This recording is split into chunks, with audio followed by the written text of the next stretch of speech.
Raquel Garrido, l'insoumise qui accumule les casseroles. Tweet polémique, déclaration anticipée, cotisations sociales impayées, la porte-parole de la France insoumise est de plus en plus épinglée pour ses maladresses.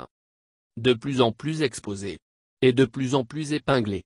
Raquel Garrido, la porte-parole de la France insoumise, par ailleurs compagne du député LFI Alexis Corbière, accumule les maladresses depuis la rentrée. Entre des révélations étonnantes, des déclarations fracassantes et des tweets hasardeux, l'Express fait le point.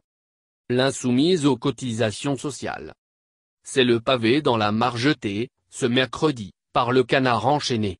L'hebdomadaire satirique assure que Raquel Garrido, avocate de profession, n'aurait pas payé ses cotisations sociales à la caisse de retraite des avocats depuis 6 ans. Pas plus qu'elle n'aurait payé ses cotisations à l'ordre des avocats depuis 1 an. Selon le Palmipède, le montant de l'ardoise auprès de la caisse de retraite des avocats s'élèverait à plus de 32 000 €.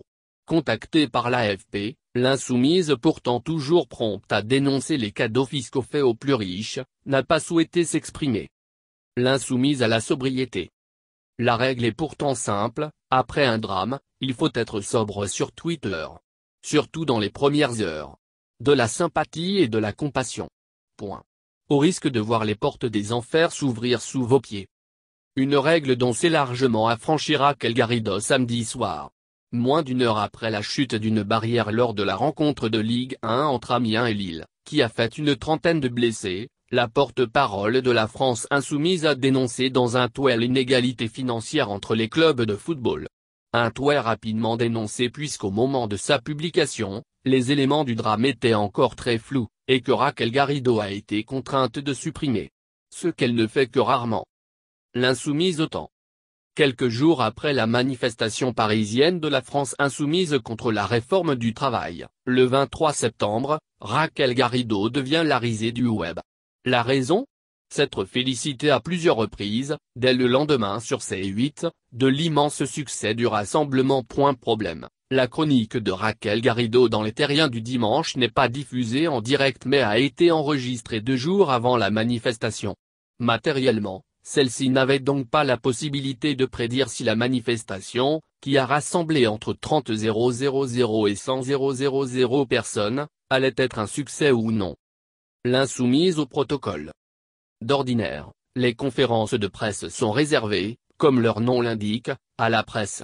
Mais surprise, ce 31 août, Raquel Garrido RCL fait présente à celle du Premier ministre qui présente les ordonnances qui vont réformer le Code du travail. La porte-parole de la France insoumise, par ailleurs avocate de Jean-Luc Mélenchon, jongle avec les casquettes pour interroger directement Édouard Philippe en tant que chroniqueuse pour l'émission de Thierry Ardisson Les Terriens du dimanche.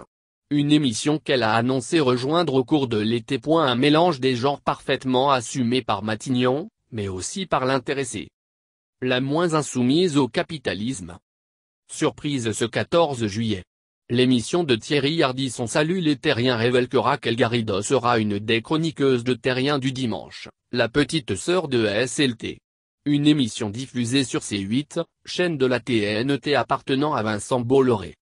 L'annonce fait immédiatement jaser et Raquel Garrido est accusée de compromission avec Bolloré, maintes fois dénoncé comme le chantre d'un capitalisme ardemment combattu. Mais malgré les critiques, elle reste droite dans ses bottes. Mon interlocuteur, c'est Stéphane Simon, le producteur de l'émission. Je n'ai aucun rapport avec les gens de C8, ni avec Bolloré, rétorque à la Libération. L'alternative, c'est quoi ? Qu'on ne soit présent nulle part. S'interroge-t-elle, je suis rémunéré, et alors ? C'est pire quand je ne suis pas payé puisque je leur ramène de la pub gratuite.